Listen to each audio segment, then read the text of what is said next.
I found a nice and interesting out-of-the-way place to bring your metal detector and search for precious metals. To get there, pass the town of Fallon, Nevada, and continue down Highway 50. Once over the Sand Mountain summit, and there'll be a sign for that, you will head down a long hill until you settle into a large valley. That's Dixie Valley. Immediately there will be signage on your right saying Rawhide and B-17 bombing range. Take that paved road to the right. You can't miss it. Beside the highway, it is the only paved road for miles. Once on the Rawhide Road, continue for about 8 miles until you see this sign for Mineral County. Quickly, you will begin to ascend your first long hill. There will be these 2 signs then. After the second sign, which says 35 miles an hour, proceed another quarter mile or so.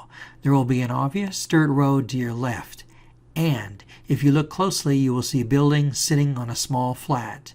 They are maybe a half mile away. That's where you want to head. So there's our signage. Now we're headed off to the left. And there's the buildings right there.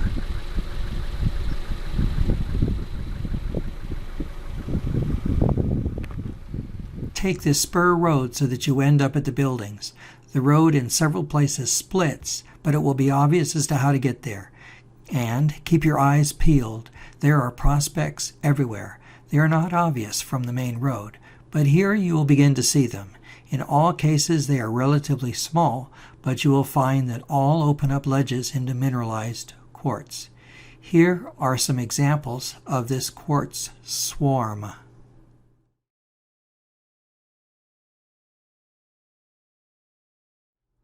Watch for areas heavily laden with quartz float.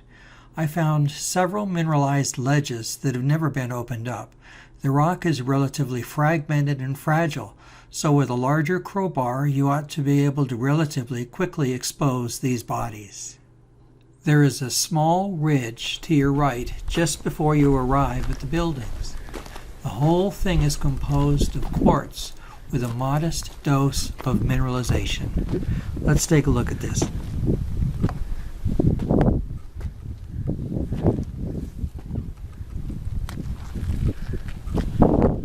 Not too bad.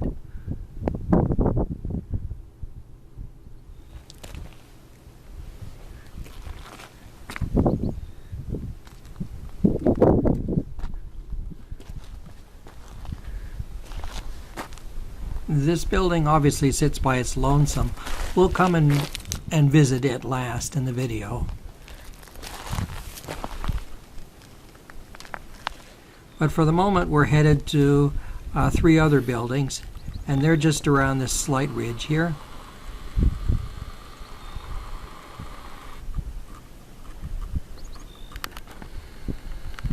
So let's go there.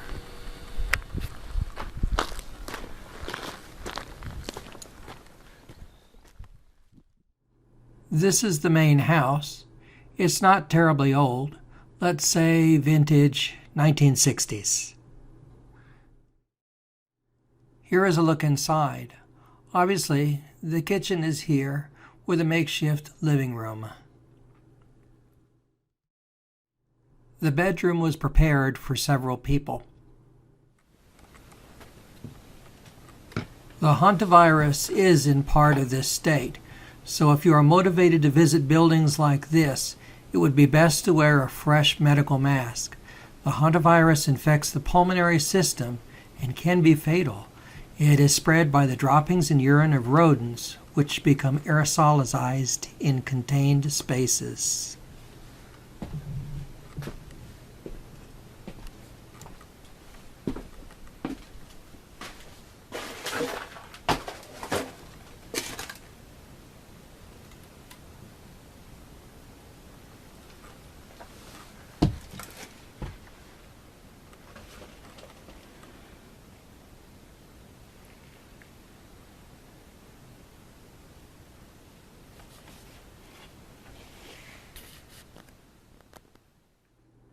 There is also a one-hole privy.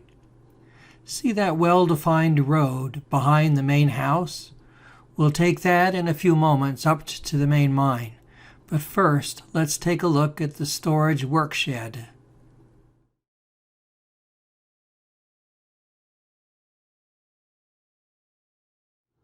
Well, they don't build things like they used to. Here's a view inside. The shed almost sits on a quartz outcropping. Here is one beside it. Also behind the shed is a seam someone opened up. Let's take a look.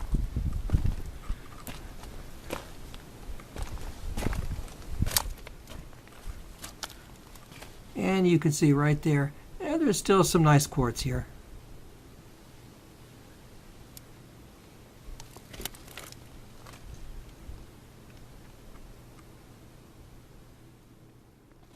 Next to the shed and the cutout is this clothesline.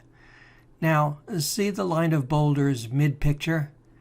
This is where that road takes you that goes behind the house.